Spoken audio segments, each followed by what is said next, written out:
This is what my frustration was at that debate with Farina. I was dealing with a person that does not understand chemistry. He truly does not understand. So when I would present him with a problem, he didn't understand it. I'm not going to challenge people anymore who are not chemists, who are not advanced chemists. And so I put the challenge to the experts, all of these people having published in the area of origin of life.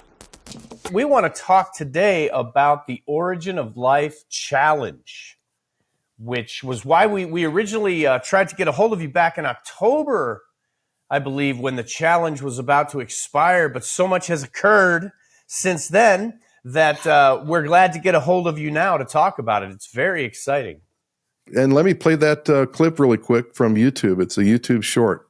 I am going to take down all the content on my YouTube channel where I've critiqued Origin of Life on one condition. The condition is this: I am going to name 10 key researchers that have published key papers in the area of origin of life, and I'm going to give all 10 of you a chance to answer 5 essential questions that need to be answered for origin of life to be solved. What are these 5 questions? Well, they're the same 5 questions that I put up on a recent debate that some YouTubers have said have already been solved. Show me the prebiotic chemistry that would do this coupling. This scheme is what James wanted me to write on the board. If their answer is good, take their answer. I'd like to see you, as a researcher in the Origin of Life community, take their answer and present that as a solution. All 5 have to be answered to have a model for the origin of life. You just answer one, and I'll take down all my content. That's a pretty bold statement, Dr. Tour. How's it been going since then? Well, nobody came out with any answers to it. None. Zero. Nothing. Nobody had any answers, and I knew nobody had any answers. You think that I'm going to put up something that has an answer, but it just goes to show that, number one, the things that YouTubers say are all solved. None of them are solved. The very papers that they cited did not solve it, and that's why the authors of those papers could not use their own work to solve it. Nobody knows how to make any of the polymeric structures, whether it be the polypeptides, the polynucleotides, or the polysaccharides. These are the 3 polymeric classes of compounds that construct us. Nobody knows how those could be made, given the amino acids, given the sugars, the saccharides, and given the nucleotides. We don't even know how to make those basic things in chiral pure form, but even if given those, nobody knows how to make those in any origin of life fashion. Nobody can do those couplings. So we're really clueless. And as far as let me finish here. As far as the information problem, there's no answer. And as far as the cell construction, everybody's lost. So it was very easy for me to challenge this because the whole area of origin of life research is a bunch of nonsense in the sense that it's not solving any of the problems. We don't know. We just don't know. And these 5 basic questions, these were 5 of 5,000 that I could have put up there, and they couldn't be solved. But go ahead. So what now? Are you saying that you actually asked the authors of the articles that Professor Dave waved around so emphatically, you asked those actual people about those actual papers? Yes, these are the actual people. These are the people that he's been citing. Beautiful. Wow. Just beautiful. But because I listened to that debate. I didn't watch it. I had headphones on. I was doing some yard work. And I listened to it, and it was obvious to me that you became frustrated with Professor Dave. And so I just wanted to give you a visual of how awesome that debate was with Professor Dave. So I'm doing my yard work. I'm listening to the debate. And at several points during the debate, all I can hear is and so I realized that Dr. Tour's at the chalkboard. Yeah, I mean, this is the way chemistry is done, because the chalkboard does not lie. It exposes everything. As soon as you have to go to a blackboard and write the equations of what would happen, you're stuck. These guys can talk all day. They're garb. They're utter nonsense. And this is why, for example, Steve Benner, his reply to me about this is, oh, if you had given me the challenge that you gave to Dave Farina, I wouldn't have even needed slides. I could have explained how life originated within an hour. And then I said, okay, Steve, how about you come to Harvard and we'll talk about that? He said he wouldn't come. I mean, who in this field doesn't accept an invitation to go to Harvard? Everybody does. I mean, when you're invited to go to Harvard, you go to Harvard and speak. All 10 of those people, all 9 out of the 10 of the people refused to go to Harvard and talk about this. And then I said, Steve, since you already know, I'll fly down to your institute and you can tell me. And it's hard to get to his institute. And it's in Florida, but you got to fly into Gainesville, which is a real pain. And then you got to drive a couple hours to get to his institute. And I said, you can explain it to me. You can have everyone in your institute explain it to me. And I'll sit there for 3 hours. I won't say a word unless I don't understand something. And he refused to have me there. So this is a bunch of nonsense. These guys don't know. As soon as you got to go to a blackboard, it calls out all the deceivers, because you got to write it up there. You can't just wave your hands. All right, show me the chemistry that's got to take place. And that's why I did it on the blackboard. And he refused. Farina refused to go to the blackboard. He says, I don't need the blackboard. And he put up the title of a paper. Well, why not go to the blackboard? And then when he said, this is what Jim Tour wanted me to show, afterward, he said this, that's not what I wanted him to show. That doesn't solve it. None of the schemes in those papers solved it. If the schemes in those papers could solve it, wouldn't you think the authors of those very papers would use those schemes? Because they don't solve it. None of those were solvable. All of those are unsolvable and insoluble questions when it comes to science. And so the blackboard calls it out. Yeah. And, Dr. Truman walked through a lot of the chemistry problems with Origin of Life. And I asked him if him and his colleagues, over a drink after work or something, do they ever talk about the origin of life? And his answer to me was, even though a lot of them were secular people, they weren't believers. He said they never talked about it because they all knew it was nonsense. They just figured it was proven in some other discipline or something. And, I noticed, Dr. Tour, that Lee Cronin, he even admitted Origin of Life was a sham. I think he tried to walk back on that, but I think you're proving that point right now. Yeah, and in that Harvard debate, I brought up about 10 things that people have never solved. I said nobody has done this, nobody's done this, nobody's done this. He didn't oppose any one of those. He just talked about assembly theory, which is a standard compression algorithm. And a poor one, according to Hector Zanil, an information scientist. And so he didn't address any of the science that I put up there. Why not? Because it's unaddressable. And he has even said that Origin of Life is a scam. They asked him, why do you say that? He said, because nobody is working on it and nobody believes it can be done. Now, he walked that back on Lex Fridman's podcast. He said he was speaking tongue-in-cheek. He wasn't. That's a year after his tweet. He put that out there. He says, nobody solved it and nobody believes that it can be done. That's the true answer. Nobody solved it. Nobody's believed it can be done. So I've taken on his description. Origin of Life research is a scam. I've taken it up. I mean, that I can't claim that as my own. Lee Cronin came up with that. I'm just quoting him. Yeah. We'll link to that interview you had with that information scientist who isn't a believer, by the way, and he just shows the problems with the information aspect of it. And, that's a topic I enjoy getting into. To me, this whole assembly theory and abracadabra, which I think is ironic because that's pretty much what it is. They're attempting to use magic to get around the information problem. But Dr. Tour, he refers to like memory. And, I know from my industry, I work at Micron as a storage engineer, and storage itself requires energy and there's design mechanisms, intelligence, there's information to prevent corruption. Just the whole information part of this is huge, a huge elephant in the room for them. And there's so many elephants in the room. Dr. Truman mentioned about how they'll terminate an experiment when they kind of feel like they're getting what they want. And knowing that if they keep running the experiment, it'll like destroy what they're trying to produce. So it is a scam, a sham, whatever you want to call it. And just real quickly, Dr. Tour, I want people to go watch your debate at Harvard. I loved your opening with Cronin about how the cell, as we learn more and more about it, it's more and more complex.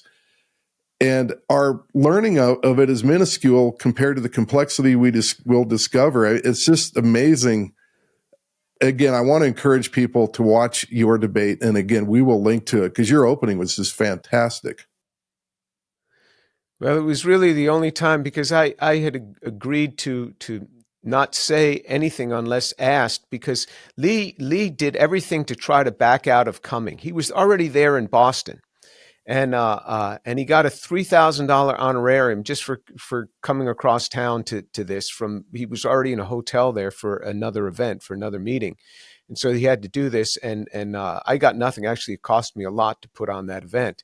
So it just shows you how asymmetric this has to be to get these guys to dialogue. And then he addressed none of my questions. And I told the organizers because after they saw the Farina debate, they were afraid that it was going to devolve into a shouting match. And I agreed. I agreed. I said, look, how about I do this? Just to comfort you, to comfort Lee, that it's not going to devolve that way. I won't say anything. I won't say anything after my opening statement. I'll say nothing unless I am asked a question. And so you see, Lee conveniently never asked me a question. He made lots of accusations at the table, but I could not comment because a question was not asked of me, and that's what I agreed to. And I put that upon myself in order to comfort these guys that I wasn't going to run away with this thing. And that's what you see there. But none of the panel, none of the table, none of the panel, not Lee, nobody asked me a scientific question, nor did anyone contest with my scientific assertions. But Lee totally agreed with me because I predicted Lee would not address any of the polymer classes, and he didn't. And I said that he would just avoid all the discussion of chemistry, which he did. He avoided the discussion of chemistry. And when I listen to assembly theory, I don't understand it. I don't know. Maybe you do. That's why I had to get Hector Zanil. And Hector Zanil said the paper is written in a very confused manner, but Hector does understand, and so it's elementary when you actually end up looking at it. There was a friend of mine who was there, who's a professor at Harvard in mathematics and biology, and I asked him if he understood assembly theory. His words were, it was vacuous. There was nothing there for him either. And so I think Lee is actually moving toward joining the Discovery Institute, it seems to me, because he's got so much of intelligent design in what he's supporting right now. To me, it seemed like kind of an elaborate way to do another version of Me Thinks It's a Weasel by Richard Dawkins, of how he thinks that this is accumulating information. So it does seem pretty convoluted theory. But it wasn't to address origin of life anyway. I mean, the question of the discussion at the round table was origin of life. He didn't address anything that had to do with origin of life. There was nothing there. So indeed, it was vacuous. Yeah, and I noticed during the debate, somewhere in that debate, he brought up about how you were shouting. And I had heard that before I watched the debate, and I didn't see any shouting at all during the whole debate. That's all they have to go on, I guess. Yeah, there was no ad hominem attack. There was no shouting, but he said I was hurting people's ears. I was shouting at him, and he played upon the sympathies of the crowd. Now, Harvard did warn me that I would be the only person in that room that believed as I believe. They did warn me, and I knew I was going right on into the lion's den, so that I had nobody on my side. I wasn't surprised by this. But what he did is he used that to play upon them and get this sympathy from them. And I was like, how can you people believe this? I didn't shout. Now, Peter Kreeft, who's was the philosopher at the table, he said to me, he says, Jim, you didn't do any ad hominem attack upon them. In fact, they did it upon you. The only thing you did is you quoted them. You used their own words against them. And that's not an ad hominem attack. So Peter Kreeft was very fair about it. What was frustrating to me is there was not one scientific question that was posed to me, neither by Lee nor by anyone at the table, nor on the panel, not a single scientific question. Why not? I thought that this was to discuss the origin of life. It was just a bunch of philosophy, and I'm not a philosopher, and I don't try to be a philosopher. I'm not a theologian. I'm just a chemist, and I just came with chemistry, and so I was loaded for chemistry, and I wasn't able to really say anything beyond my 20 minutes. Wow. Yeah. And people will see that when they watch the debate. So at that table, when you had the roundtable discussion, so you were the only believer at that table? The organizer was a believer, and I believe that Peter Kreeft is a believer. So the organizer, David Tom, he's a believer, and I believe that he's a creationist, but he took no sides. What he told me, he says, I will be the only person in that room who's a creationist. Now, I didn't discuss creation at all, but he said, Jim, you're going to be the only person in that room on your side of that barricade. That's it. And that's okay. I said, bring it on. I didn't even want a panel. I said, I don't need a panel. I don't need anybody on my side. I said, why don't you just have Lee and myself go at each other? But no, they wanted this panel. And so, I'm an invitee. And so I was invited, and I just went according to what they did. When you're invited, you just got to roll with the punches. You do what they invited you to do. Yeah. So, boy, and I see this happen a lot with debates when, especially in Origin of Life. Again, we had that 2-part series with Dr. Truman. They have nothing to go on, and you're just reinforcing this. And I'm so glad you came on the show to do this. I'm thinking back to your opening again, that you talked about, how we are made of, we're made of molecules and not pieces of metal or plastic like a robot. And, the complexity of how we are created. And your analogy of how complicated the cell gets, it reminds me, my work that we do. If you take a microscope and you look at one of our NAND chips, it gets simpler the farther in you drill, the farther in you look at it. Whereas a cell, it's the opposite. I mean, it just seems to get more and more complex. And they have to come. How do you explain, how does that originate? It's just amazing that this whole thing, that it's a sham or a scam. It really is. They have nothing, and yet they act like they do.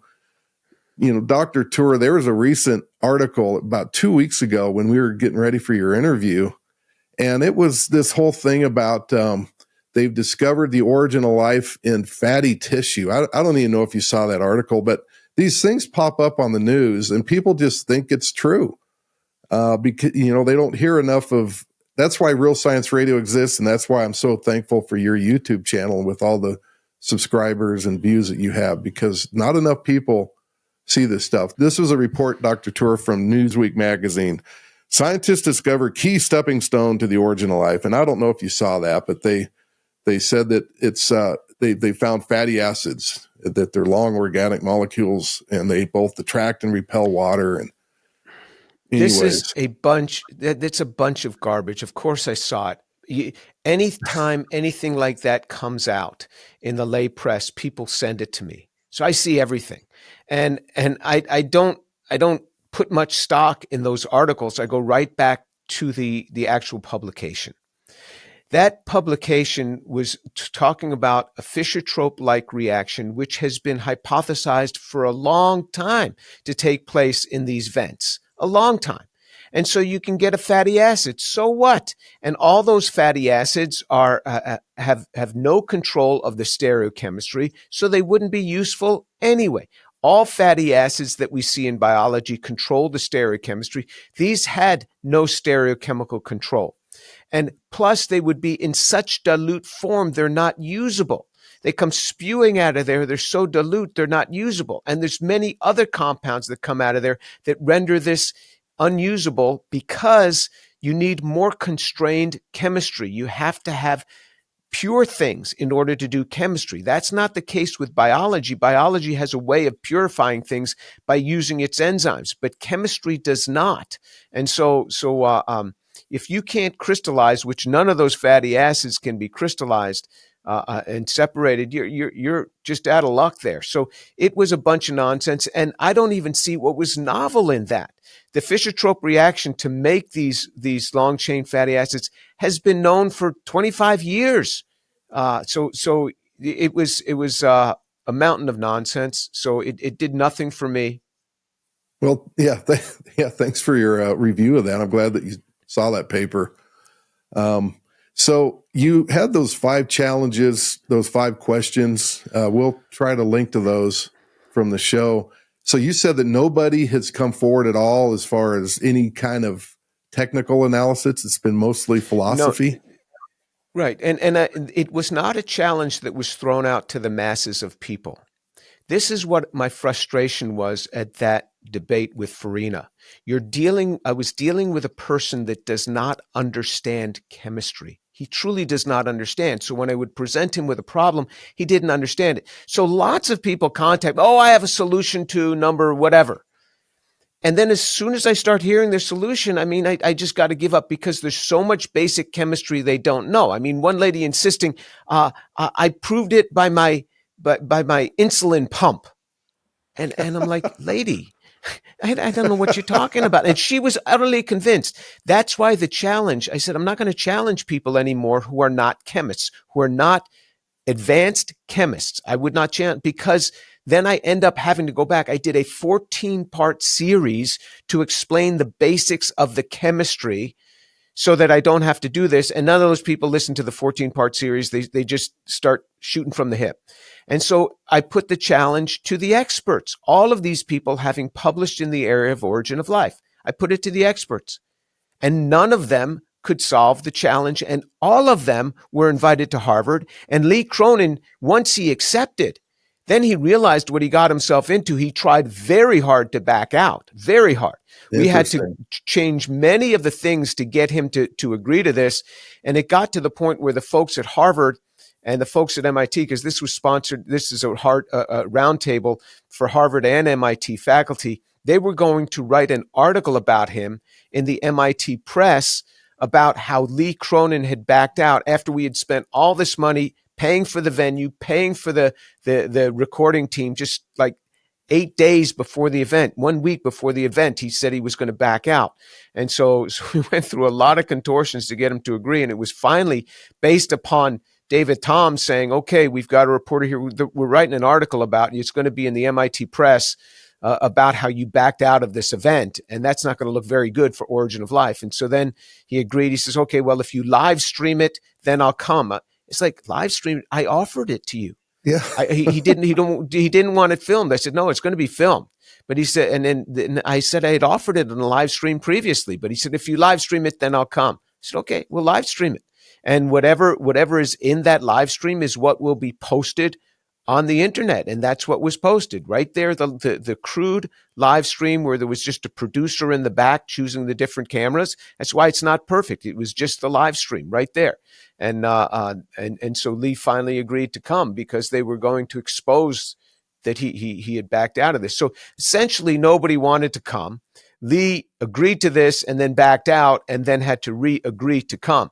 But none of them want to do this. Look, in my field, in the chemistry field, if you get an invitation to Harvard, you speak. If you get an invitation to MIT, you go and speak. There's only a few schools like that in the country where you will always accept. None of them accepted. Why is that? Why is that? A YouTuber says he defeated me in a debate. You'd think certainly the professors could do the same. But here's what it was like. These professors fed Farina with a bunch of data.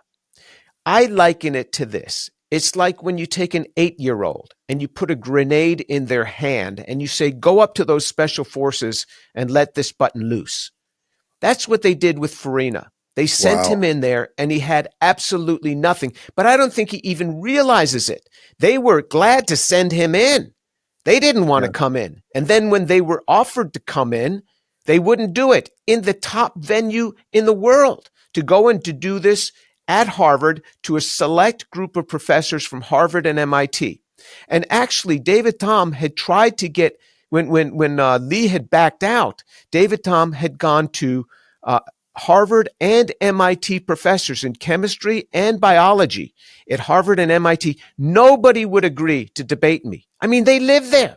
They only had to come from their building to the faculty club and do this. Amazing. Nobody would do this. Yeah, nobody would do this. Nobody's going to debate me again if they're an experienced chemist. I'm not debating YouTubers again because they don't understand the chemistry.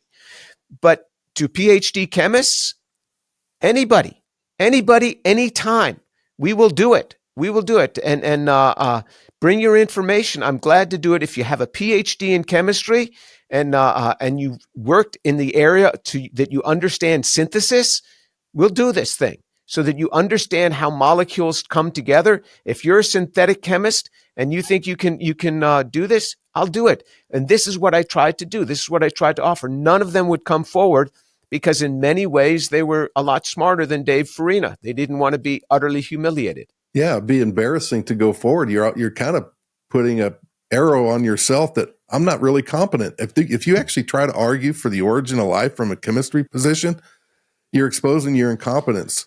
It's like, you're to done me, for. it's kind of like when you have some historians that say that Jesus wasn't a real person, yet most historians, like virtually all of them, know that he was a real living person. And so the historian that says he's not real, he's making himself out to be a fool among all his colleagues. And a lot of these colleagues are not believers. It's same thing with chemistry.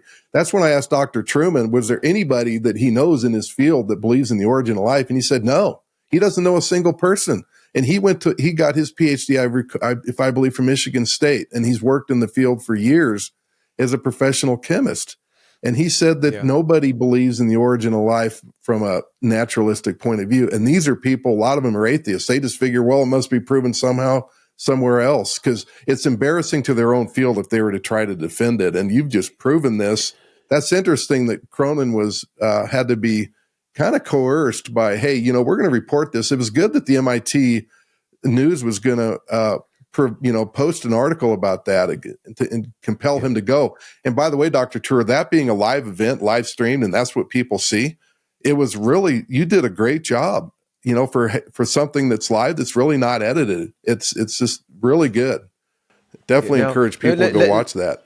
Let me back up. You said that nobody really believes. No, there's many people believe that there's a naturalistic explanation to the origin of life. Many people believe that.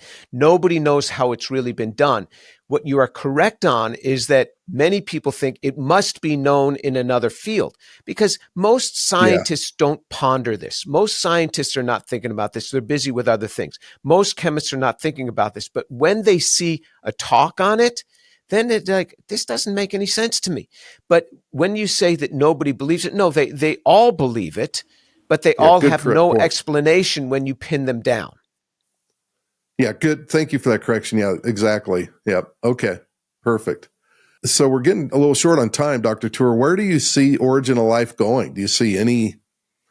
No. I mean, I'm trying to pull together. I'm working with some other people. We'll pull together a couple of articles on this to try to expose some of the problems. But it's just like beating a dead horse, because everything that we're going to write is just a rehash of what people have already written. I'm not the first to see these problems. It's not like Jim Tour is the first to see this. Not at all. I might have the biggest pulpit on this, through a YouTube channel to hit the masses. And people say, well, why haven't you written all these articles? Because I said the articles are already out there. Kern Smith wrote a whole book on this. Shapiro wrote a whole book on this. And then there's lots of articles about this. And nobody pays attention to these articles. They keep publishing this nonsense. So my desire was to go to the masses, to go to YouTube, to go to the people that don't read the chemical literature, because not just because they don't want to, but because they cannot. I can't read the literature in your field and really understand it. Even within the realms of science, once you get out of your lane of the science, it's really hard to understand. So to the layperson, to open up a journal article and read it and see what's fluff and what's real is very hard. So that's why I took it to the masses, tried to explain it to people in these terms. And my whole desire was to go to the masses. But I'm writing some articles now. And as far as on the social media part of origin of life, I'm not exactly sure where to go. None of these guys will engage me anymore. They won't even write to me an email anymore, because they'll know that I'll quote them. If you do not believe in the physical resurrection of Jesus Christ, send me an email and give me a chance to tell you by Zoom why I believe in the physical resurrection of Jesus Christ. Dr. Tour is also involved in a lot of research, a lot of real positive research. Rice University is known for this, and Dr. Tour is at the forefront of it. And Dr. Tour, could you quickly comment on one of your recent projects you're working on? And this is from a headline, Cancer Cells Destroyed, Vibrating Molecules Achieve 99% Destruction in Lab Study. Is that something you have time to elaborate on? Yeah, this was one of the postdocs working in my group. He came up with a new concept. We've been working on molecules, molecular machines for years. We first put them in little cars to push the cars along. And then in 2017, we published a paper where we took these little nanomachines that you excite with light, and those were excited with ultraviolet light, and then they would drill into cells. And then we moved to visible light where we could then activate them. The big question was, could we have a molecule working in the near infrared region? Because near infrared light passes through the body very well. So in other words, you could get 5 or 10 centimeters of penetration through the human flesh. So now you could really go after diseases that were deep inside the body using a near infrared light activation. So he came up with a molecule that does that. So these molecules will interface with a cell. They'll insert into the lipid bilayer of the cell, and then you shine a light on it from outside the body, and the molecule will start vibrating. It vibrates at 1 million vibrations per second. So that's a million vibrations per second, and it's like a little sonicator. It just liquefies the lipid bilayer of the cell. The cell explodes and dies. And so we've used that now to address cancer, and we're moving it into superbacteria, and we've used it. We're moving it into other modes of treatment. But that's what that is about. These are little nanomachines that are activated to either spin or vibrate when they get hit with light. And this is a specific wavelength of light and a specific intensity. It's not like the sunlight can do this. Wow. That's how far along are you? I know that the approval process would, take a long time. Are you making headway as far as getting something like this where it's ready, for the public to use? I know that could be years out, unfortunately, with the way things can move slowly. But how's that aspect of it coming along? Yeah, it is years out. We have done all the mouse experiments on melanoma, which is skin cancer. We're now moving into pancreatic cancer, which is a particularly deadly form, very, very quick acting type of cancer. And there's reasons for that, because you can't do surgery on a tumor that's in the head of the pancreas, because you have a main artery there that runs right through the middle of it. And you can't use sufficient radiation because you destroy the duodenum, which is right behind it. And so we're working on that type of cancer. And it's probably the mouse experiments are going on now, the experiments in rodents. And there is a company, we've started a company around this, and they're supposed to be pushing this from the medicinal end to push it onto the market.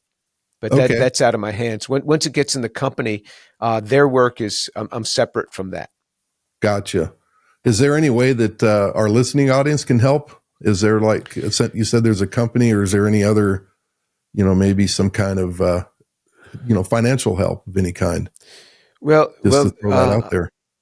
Well, let me put it out there that many people have seen this, and they have cancer, and they want to donate themselves for treatment.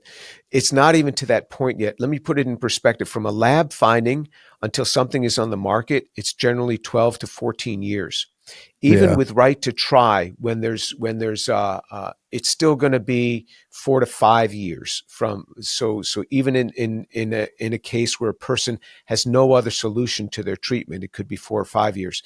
The company, the name of the company is called Nanorobotics, and they're certainly in fundraising mode. But again, I'm not an officer or director of the company, and it's a conflict of interest for me to talk about that in that sense. Okay. So I have no control over the company, and they're trying to push that along themselves. And if some of your listeners are believers in the Lord, you can certainly pray that the Lord continues to give wisdom and push this thing along. And if you're interested in contacting that company, the company's name is Nanorobotics, and you can contact them. But don't go through me for that, because I try to have be separate, or else for me it becomes a conflict of interest. So, Dr. Tour, is there any other research that you would like to share with us that you're involved in? That's really neat about these vibrating molecules to help solve, what could be really serious cancer. Pancreatic is obviously one of the worst, but do you have other research you're involved in right now? We've actually started 14 companies in the last 9 years, and one of the big efforts that we have is around something called flash joule heating. And through this, we were able to convert any carbon material. The vast majority of what we throw out in our homes, 85-90% of it is carbon-based. If it's not glass and it's not metal, it is carbon.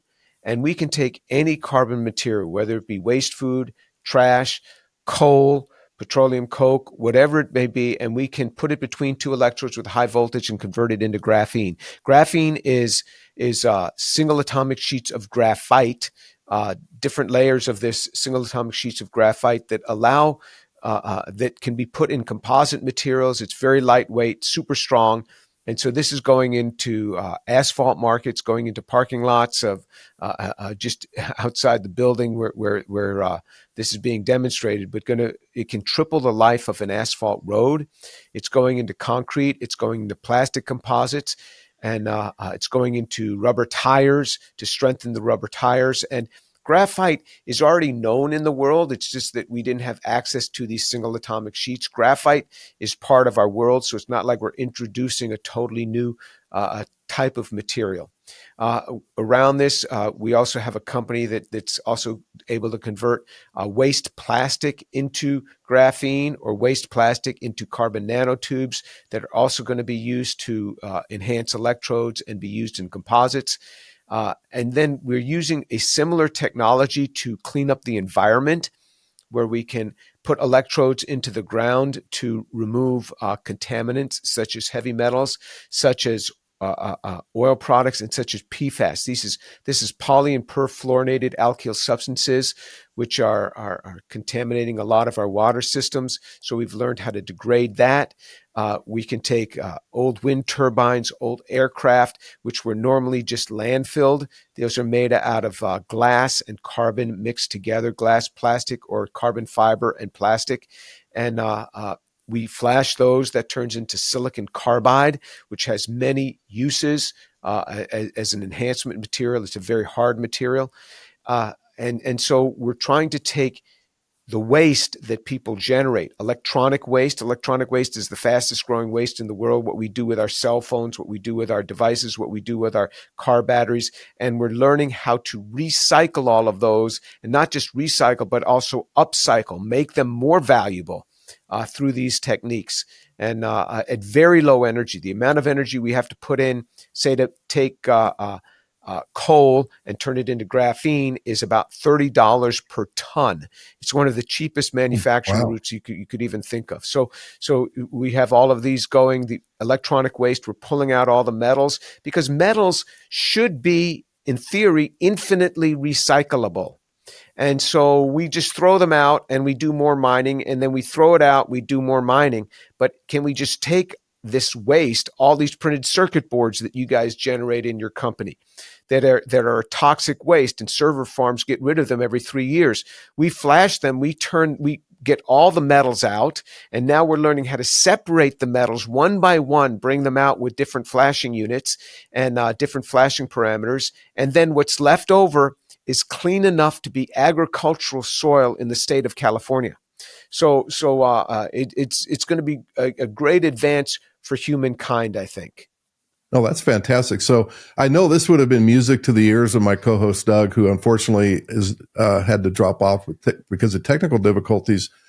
But he actually researched graphene, and we did a show on it, Dr. Tour, some time ago that we'll link to. But that's really cool that you found a low cost and low energy, because a lot of times power can be a real problem, the expense of power. And it sounds like you're able to do this, without expending a lot of energy. That's a huge plus in itself. We just had a guest last week, Dr. Tour, or 2 weeks ago, talking about artificial intelligence and the enormous amount of power that you need to make that thing work. I mean, much more than like the salaries you pay all the engineers working on it. So the fact that you can do this at the power that you just mentioned, that's incredible. That you can get how many tons from just the amount of electrical input that we need is $30 per ton. $30 per ton. That's really good. That's fantastic. Yeah. Wow. Yeah. Okay. And so this is really going to lower the price, and it's not going to be sold for $30 a ton. It's going to be sold for a lot more than that, but it's going to lower the price and allow it to enter into markets it never could have gotten into before. Yeah. Yeah. Making something like that affordable, like graphene, graphite. Yes. Okay. That's awesome. Yes. And are you actively involved in that research?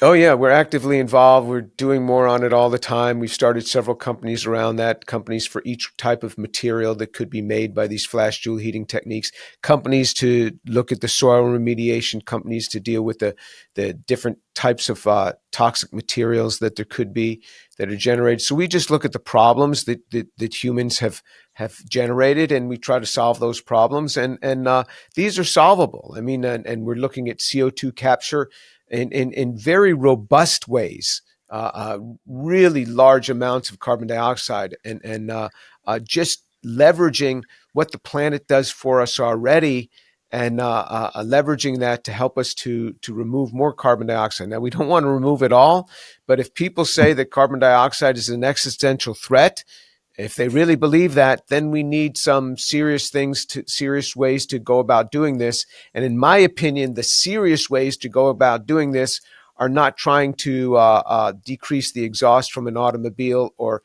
capture even what's coming out of a power plant. We need some really big methods to do this if it is an existential threat. And so we have to partner with the planet to do this. Now, again, there's a lot of controversy on these points, but we study these things that may be affecting humankind and human waste and human activity. And we say, can we do this more cleanly? And then we devise methods to do this. So, and like I said, I mean, we have 3 or 4 pharmaceutical companies we've started, several materials companies. I've got actually an electronic memory company that's gone public. So we work across a whole host of areas for building and construction and materials and pharmaceuticals and electronics. And that's a good thing about being a professor. You can kind of do anything you want to do as long as you can raise the money to do it. Well, and this is being a really good steward of the earth, and that's what we're called to do. Sometimes I think Christians they put too much of a negative connotation on environmental, ideas and trying to make things better for the environment. We had Dr. Paul Homan on, who does talk about the whole carbon dioxide is really being overblown. He was a lead meteorologist at the United States Air Force Academy, but he did talk about where he lives near an area where they were throwing garbage into the river and just polluting it and making life bad for everybody. So this is one of the ways we can be good stewards of the environment. And it sounds awesome what you're doing. So we'll offline, Dr. Tour, I'd like to get, links that you can give us to provide for people if you have anything you'd like to share where they can go visit, find out more about this. But that's really neat. I appreciate that you're doing that. Yeah, and I well know about the controversies on CO2, and but like I said, I think these little things that we're doing are essentially nothing, and we're going to spend an awful lot of money. But there are ways to really suck up a lot of CO2 if you want to, and if it is an existential threat, if you really believe that, then we have to take big steps. And so, yeah, these are things that we're working on, and we want to take a sober view of these things, not just a reactionary view. Okay, well, Dr. Tour, we're almost out of time. I did want to thank you again for coming on Real Science Radio. And I really appreciate you had another YouTube short where you talk about how you shared Jesus Christ with somebody at Harvard, which is just neat that have those kind of opportunities. That's why you do your YouTube. That's why we have our show. We just want to get the truth out there and share, the love of Christ with other people, and, bring about, as I say, try to bring about the fullness of the Gentiles, because the sooner we do that, the sooner we're out of here. So. If you're enjoying this series, give us a thumbs up and click the subscribe button, and that way you'll hear when we're coming out with new videos. There are no salaried employees in this organization. All the accounting, all the legal work, that's all done by friends of mine. The only thing that I have to pay for is the production work, and if you could help us out with that, I'd appreciate it. There's a link below where you can just click on that and help us in several different ways. Thank you.